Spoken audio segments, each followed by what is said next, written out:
안녕하세요. 쭈아빠 이호영입니다. 자, 이번 시간에 여러분과 함께 공부할 내용은 바로 십자군 전쟁에 대해서 같이 공부할 건데, 자, 이 십자군 전쟁은 중세 유럽에서 큰 변화를 일으켰던 전쟁이었기 때문에 굉장히 중요한 전쟁이라고 볼 수 있어. 자, 중요하지만 내용 자체가 그렇게 빡빡하진 않기 때문에 편안한 마음으로 한번 천천히 들어가 볼게. 자, 먼저 이 십자군 전쟁은 11세기부터 13세기까지 약 200여 년 동안이나 지속되었던 전쟁이야. 즉, 전쟁이 한 번 일어나는 게 아니라 뭐 1차 십자군 전쟁, 2차 십자군 전쟁 이런 식으로 몇 차례에 걸친 십자군 전쟁이 있었던 건데, 이런 거에 대해서 너무 깊게 들어갈 필요 없다. 왜 뭐 우리나라 한국사도 아니고 자, 유럽의 역사이기 때문에 십자군 전쟁 간단하게 그냥 1, 2, 3, 4차 디테일하게 들어갈 필요까지는 없다. 200년 동안 오랜 기간 동안 있었던 전쟁이구나. 그럼 모든 역사적 사건의 스타트지. Why? 도대체 왜 이 전쟁이 일어났습니까? 자, 원인 보면 첫 번째, 유럽이 나름 안정권이 들어갔을 때가 바로 이 11세기 무렵이야. 자, 이게 무슨 말이냐? 자, 서유럽 중세 번거운 사회가 형성되는 과정을 보면 뭐 게르만족의 침입부터 해서 노르만족, 마자르족, 이슬람 이런 아이들의 침략 속에서 사실 상당히 불안정한 지역이었고 불안정한 시대였잖아. 그 불안정한 시대를 나름의 제도들, 봉건제도 안에 있는 주정관계, 장원제, 크리스교 세계를 중심으로 한 그런 안정감이 갖춰졌을 때가 바로 11세기였다는 거지. 즉, 유럽 전반적인 세계, 생활이 안정되다 보니 경제가 발전하는 거지. 그래서 농업 생산량도 증가가 되는 거고, 그 결과 당연히 인구도 늘어나는 거고. 자, 그러면 이렇게 마냥 발전하고 늘어나는 게 무조건 좋지만은 않아. 어떤 문제에 부작용이 생기냐? 인구가 늘어난다? 그럼 이 늘어난 인구를 먹여 살릴 수 있는 농업 생산량이 더욱더 받쳐줘야 되고, 그에 따른 땅이 확보가 돼야 된단 말이야. 땅이 많아야 농업 생산량이 늘어나는 거 아니야. 인구가 늘어나도 그들을 감당할 수 있을 거 아니야. 즉, 포인트는 이런 것들 때문에 농지가 부족해졌다, 영토가 부족해졌다라는 거야. 그럼 당연히 부족하면 어떻게 해야 돼? 어떻게든 확장하고 넓혀야 될 거 아니야. 그래서 했던 게 개간개척. 일단 쓸 수 있는 땅을 최대한 늘려나가는 과정인 거지. 그래서 우리 뭐 엘베강 동쪽 지역에 뭐 개척, 개간을 많이 했다는 표현이 나오는데 포인트는 땅을 넓혀가는 과정이야. 그 과정 속에 재정복 운동. 이게 무슨 말이냐? 다시금 정복한다는 뜻인데 이게 이베리아 반도, 즉 포르투갈, 스페인 지역에 이슬람 아이들이 진출했었던 지역이잖아. 근데 거기 내에서 이슬람 세력과 유럽 아이들이 이렇게 엎치락뒤치락 하는데 다시 한번 이슬람 애들을 내쫓고 이슬람 지역이 차지하고 있던 지역을 유럽인들 땅으로 만드는 과정이 재정복 운동이지. 즉 포인트는 땅을 넓혀가는 과정이야. 자, 그런데도 땅은 여전히 부족했지. 그런 와중에 셀주크 티르크라는 싸움 굉장히 잘하는 아이들이 이 비잔티움 제국을 자꾸 공격해. 즉 동로마 지역을 자꾸 공격하는 거지. 즉 서유럽 애들 입장에서 서유럽 애들 여기면 동유럽 이쪽에 있는 거잖아. 서유럽 애들 비잔티움 제국, 셀주크 티르크가 비잔티움을 공격하는 거야. 자, 이런 와중에 비잔티움 제국이 셀주크 티르크족을 혼자 못 막으니까 야, 우리 서유럽 지역아, 우리 같은 크리스교 세계 아니냐, 나 좀 도와줘 라고 해서 비잔티움 제국의 도움 요청이 와. 자, 이런 도움 요청에 대해서 서유럽 세계의 응답이 뭐였냐? 오케이였어. 이 같은 응답의 오케이가 돼서 시작됐던 게 바로 십자군 전쟁인 거지. 자, 그래서 이제 전개로 넘어가는 거야. 그래서 간단하게 원인을 정리하면 유럽 세계가 나름 안정이 돼서 생산력도 늘어나고 인구도 늘어났다. 그런 와중에 땅이 부족했다. 땅을 넓히려고 이런 것들을 했다. 이런 와중에 비잔티움 제국으로부터 도움 요청을 받은 거야. 그래서 오케이, 내가 도와주러 갈게. 그게 바로 십자군 전쟁. 그래서 전개 과정을 보면 당시 교황이야, 교황. 우르바누스 2세라는 교황이 오케이, 우리 비잔티움 제국 도와주자. 우리 같은 크리스교 세계 아니냐? 라고 해서 십자군 전쟁을 시작해. 자, 우리 도와주러 갑시다! 라고 교황이 얘기한 거지. 이 같은 교황에 우리 도와주러 가자라는 결정이 당시 클레르몬 공의회라는 데서 결정되는데, 그러니까 이 공의회는 은근 크리스교 세계에서 중요하거든. 우리 앞서 배운 뭐 니케아 공의회, 뭐 지금 등장하는 클레르몬 공의회, 앞으로 등장할 뭐 콘스탄츠, 트레인트 이런 공의회들이 있는데, 공의회들 공통점은 어떤 크리스교 세계에서 뭔가를 정할 때 모였던 회의가 공의회야. 공의에 나오면 아하 교황을 중심으로 크리스교 세계에 뭔가 결정이 났구나 그런 식으로 파악하면 좋을 것 같아. 자, 이 같은 교황에 도와주러 갑시다 라는 말에 요청에 응답한 거지. 교황, 기사, 상인, 농민들이 응답해서 전쟁이 일어나게 되는 건데 응답했던 이유가 다 달라. 교황은 왜 비잔티움 제국의 도움 요청을 응답했냐? 의도는 이거야. 동서부의 통합. 왜? 교황 입장에서 로마 카톨릭 교황 입장에서 내가 이번에 비잔티움 제국 도와줘? 그래서 내가 비잔티움 제국부터 뭔가 신뢰를 얻어? 그걸 바탕으로 분열되어 있던 동서교회를 하나로 통합하면 훨씬 더 큰 크리스교 세계를 만들 수 있을 거라 생각했던 거지.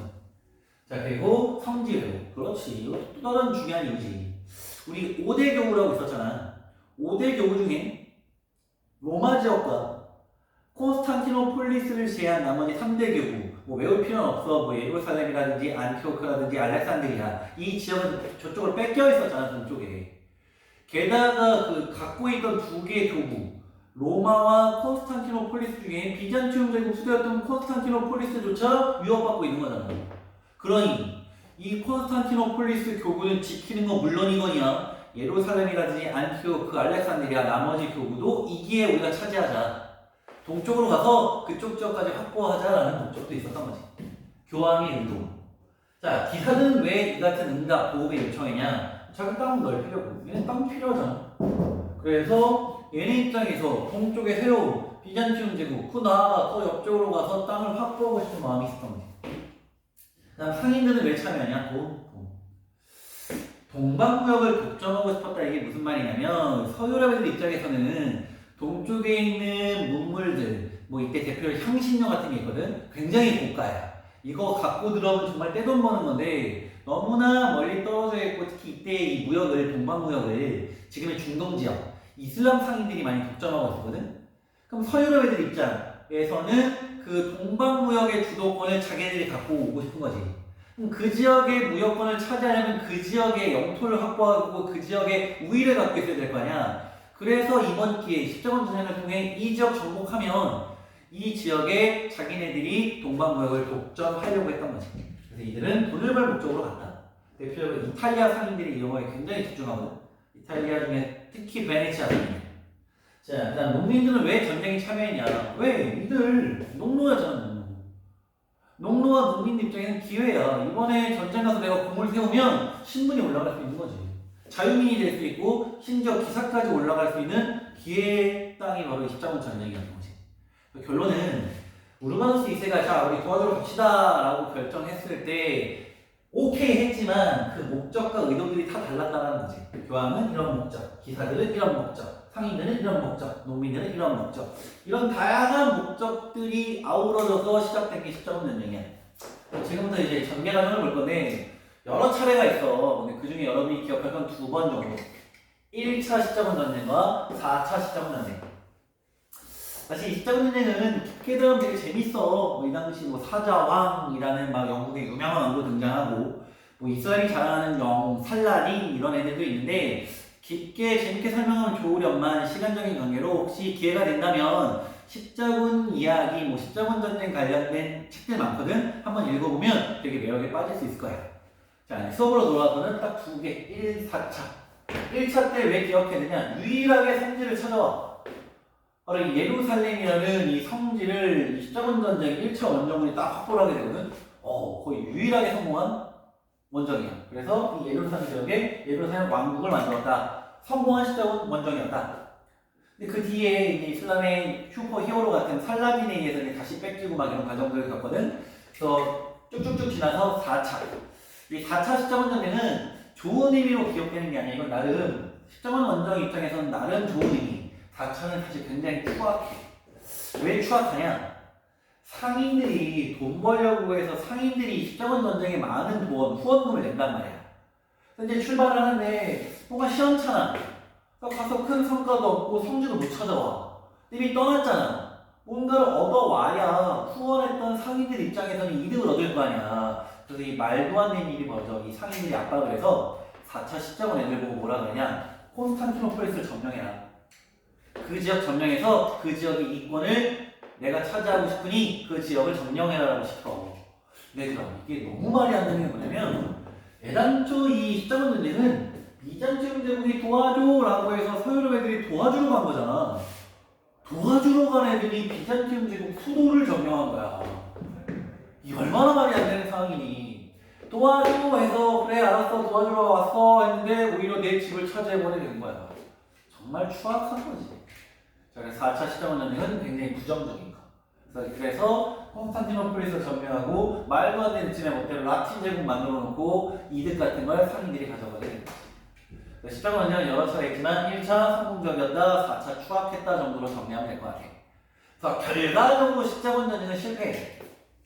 결과적으로 십자군 전쟁은 실패하거든.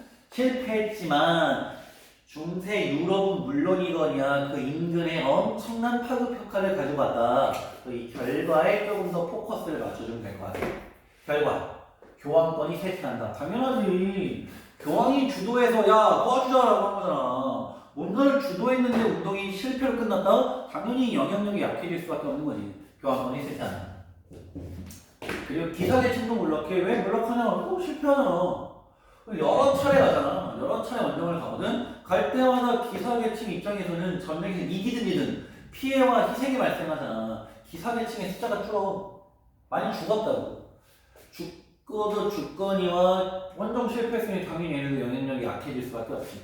교황권과 기사계층이 올라간다. 그러면 누군가가 약해진다는 건 상대적으로 누군가 세질 수 있는 기회거든. 우리 서양 중세 크리스교 세계 공부할 때 교황과 황제가 부닥쳤잖아. 우리 배웠었잖아. 지난 시간에 누가 우위에 서 있어? 교황이 우위에 서 있잖아. 근데 이 십자군 원정을 계기로 교황의 권위가 낮아졌잖아. 봉건제의 한 틀이었던 기사계급도 약해졌잖아. 그럼 상대적으로 누가 세질 수 있을까? 그렇지, 왕. 황제의 권한이 세진다는 거. 바로 왕권이 강화된다. 그러면 왕권이 강화되고 이들이 몰락한다? 이들이 강력한 체계가 서양 중세 봉건제 사회잖아. 이들이 약해진다? 미안. 봉건제 사회의 핵심 권력들이 약해진다? 당연히 봉건제 자체가 붕괴되고 약화되기 시작하는 거지.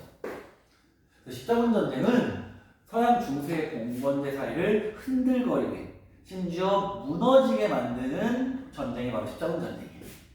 자, 그다음 지중해 무역이 발달한다. 이게 무슨 말이냐? 지중해는 여기 예를 들어 지중해면 여기 뭐 스페인, 포르투갈, 여기 뭐 이탈리아 반도, 그리스, 발칸 반도, 그리고 여기가 아프리카 이런 식의 대륙이야. 유럽을 끼고 있는 바다야. 자, 여기가 이제 흔히 말하는 서유럽 세계. 그리고 이쪽이 비잔티움 대륙이야.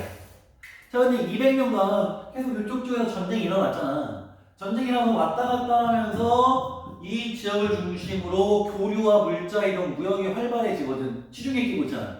지중해 무역이 발달했다고 해. 이 지중해 무역이 발달하는데 주요 품목은 아까 말했듯이 동방무역. 동쪽에 있는 물건을 건너와서 뭐 중개무역이라든지 동방무역의 핵심이 바로 지중해 무역 지역이에요. 근데 이 지중해 지역을 누가 장악했냐? 이탈리아 상인. 이 지중해 무역이 발달함에 따라 이 당시 이탈리아 상인들이 엄청난 돈을 벌어.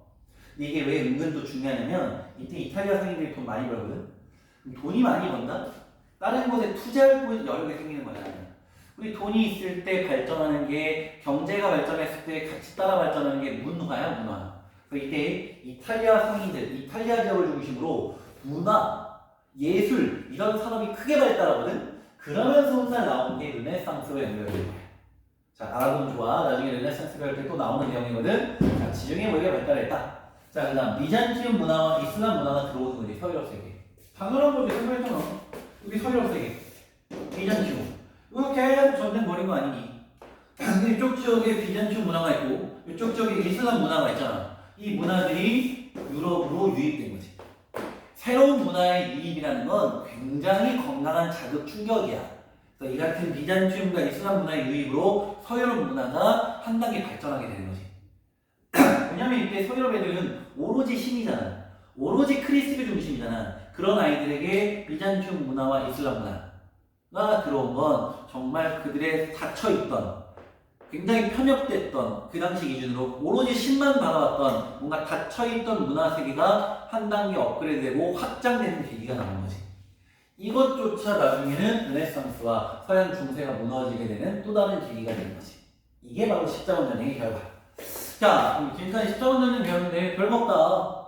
원인 전개 결과로 보는데 원인 땅이 필요했는데 마침 비잔틴 제국이 도움을 요청해서 도와주러 갔다. 전개 목적들이 다 달랐다. 근데 결과적으로 실패했다. 실패해서 얘네들이 약해지고 얘는 강해지고 봉건대는 무너졌고 이런 것들로 인해 서양 중세 유럽의 그들만의 세계 틀이 깨지기 시작했다.